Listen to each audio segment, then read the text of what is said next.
I'm going to be comparing the PC, Xbox One, and PS4's game platforms, hopefully as unbiased as possible. Let's start with the hardware. Now I'm going to be starting with PC hardware.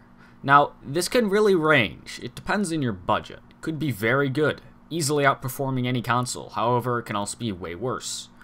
Now, this can range from an old little lowly Pentium to a brand new i7 4770K with 32 gigs of DDR3 RAM with dual Titans. And this really does depend on your budget. You can also have any kind of input you want on a PC. Basically everything is supported. You can even get a PS3 controller working as an Xbox controller. I've done it. Now you can also have a joystick, a steering wheel, or a keyboard, mouse, whatever. You name it, you can use it on a PC. Alright, now here's where we start getting into the good stuff. The Xbox One. The Xbox One has 8GB of DDR3 RAM, which is just your standard PC RAM. 3GB of it is reserved for the OS, 5GB is used for games. It has an AMD Jaguar processor with 8 cores, and a GPU that is similar to the computer chip, the AMD 7790. Now, it also has a 500GB hard drive, which is not expandable. You may only use official hardware, and it has a Blu-ray drive. The Xbox One also has the new Kinect sensor, which can detect movement differences of as little as 1%.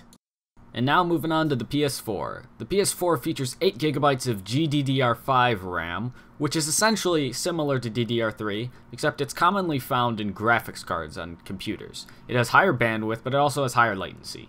In the end, it really does perform a little better than DDR3. Now, it also differs from the Xbox One, whereas it only has 1GB reserved for the operating system, and it has 7GB used for games. It has a very similar AMD Jaguar processor, also 8-core, but it has a more powerful graphics processing unit, which is based off of the AMD 7870. Now, it also has a 500GB hard drive, which is expandable, unlike the Xbox One. It features a Blu-ray drive, and it also has the new PlayStation 4i, which tracks movement, plus it tracks the light built into the controller. And now let's move on to the games. Contrary to popular belief, PCs do not get significantly less games than consoles. As seen on this chart, the PC had more games showcased than the PS4, the Xbox 360, and the Xbox One. The only console to beat it in the amount of games showcased was the PS3. Now on PC, games frequently go on sale due to competition in the market. As opposed to a single marketplace where you can buy all of your games digitally, you can buy them from dozens of different places all online, ranging from the most popular, Steam, to Green Man Gaming, Amazon, Origin, Uplay, GOG, and many more. PC is also the home of the indie game market, due to the fact that there are no licensing fees, and there is the unrestricted ability to put your game on the market. The Xbox One currently has 44 games confirmed to be released on it, as well as exclusives such as Halo. Now, there are going to be no indie games on the Xbox One. Some indie games might be published on the Xbox One, but true independent games, hence indie, are left out because you cannot self-publish on the Xbox One marketplace. Moving on to the PS4. It currently has 47 games confirmed to be released on it, in addition to exclusives such as infamous Second Son. Indie developers will be able to self-publish on the PS4, allowing the PS4 to have many more games in the future at usually lower prices than AAA releases. Now for the online services recaps. While there are other online services available on PC, they are not nearly as prominent, or even arguably as good as Steam. So for the purposes of this video, I will only be talking about Steam in regards to online services for PC. Steam allows you to join or play games with your friends, track achievements, and even automatically download or update mods for your games that you have purchased. Games on Steam must be activated online at least once before offline is available. This is really a non-issue considering the majority of games on Steam are purchased digitally, and therefore already online. However, you are able to play your games offline should you wish. And now for the Xbox One. The Xbox One uses its Xbox Live service that was featured in the past two Xboxes, and it allows you to play games with your friends or talk with them, assuming that you are a Gold member.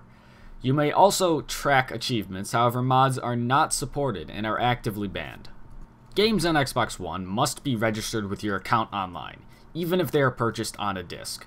After that time, the system must check in with Xbox service every 24 hours if you wish to have access to your games. This is not always online, but it means that you will not be able to play your games purchased physically if you do not have access to any internet connection. Xbox Live costs $5 per month, not assuming yearly purchase.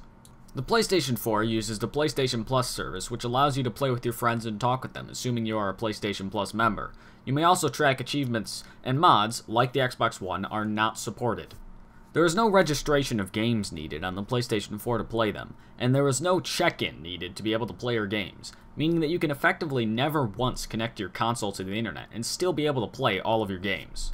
PlayStation Plus will be offering one free PlayStation 4 game every month. PlayStation Plus was not required for online play on the PS3. However, it will cost $5 per month, once again, not assuming yearly purchase, to be able to play games online on the PS4.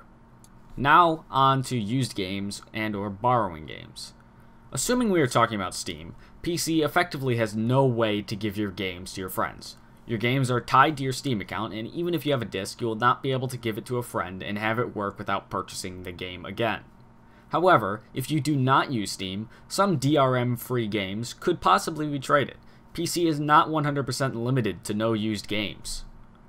And this is the really disappointing one. The Xbox One.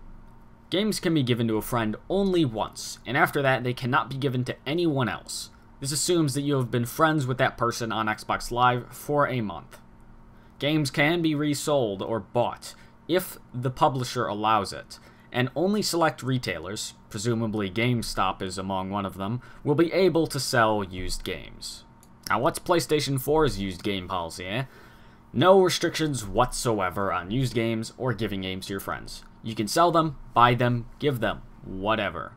However, online passes may be used by some publishers to deter used games, where you are given a code that can only be used once on an account, and further codes can be purchased individually. This is the same as current-gen consoles, however, not all games will have this. It's simply allowed. And now, before I talk about the price, I'm going to mention some other things about the consoles, specifically the Xbox One. The Kinect sensor is required for the console to function, and comes with the Xbox One. The sensor will detect for voice commands, even when powered off. However, this may be turned off via a software option. I would talk about the TV offerings of the Xbox One, however, that really doesn't fall into its gaming platform's features. And now for the price. The PC. This is a very loose end for the PC. They may range from the $25 Raspberry Pi to an insane $5,000 custom build. However, typically a decent gaming computer will set you back upwards of $500. Mine cost me about $1,000. Now the Xbox One starts at $500 and the PS4 starts at $400. That's probably going to be the most important thing for the PS4. I don't care about the more powerful, the DRM stuff. When it comes to it, people have money. They need to use that money to buy the consoles, and $100 is going to be a big difference in the long run. It might even be the determining factor. We'll see if Microsoft changes this. So, what's the verdict? Well, if you have the money, get a PC. That's what I've always recommended, and I'll continue to recommend it. The sales are incredible, thank you Steam. The online service is free. You pay for your internet once, why pay for it twice? However, if you are on a more limited budget, I think definitely going with a console is a viable option. Now, in this case, I'm going to have to say I'm leaning towards the PS4. It has a slightly better graphics card in it, it has an expandable hard drive, and it doesn't have crazy used game DRM. You know, it's just that's one of the biggest factors, really. You can trade your games in, which is a standard thing on a console. Now, on a PC, I understand you can't do that, but you come to expect it for a console. I mean, the main form of distribution is still a disc, so you think you'd be able to trade them. Now, the biggest winning factor for the PS4, as I said, was I think the price. $100 goes a long way. I mean, that cuts off 20% of the Xbox One's price. Now, this is probably due to the fact that the Xbox One requires the Kinect sensor.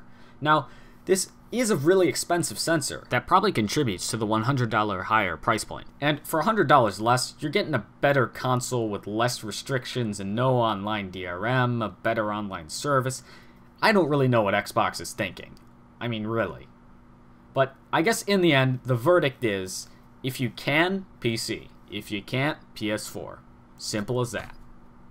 that really wraps it up for the new consoles and the PC.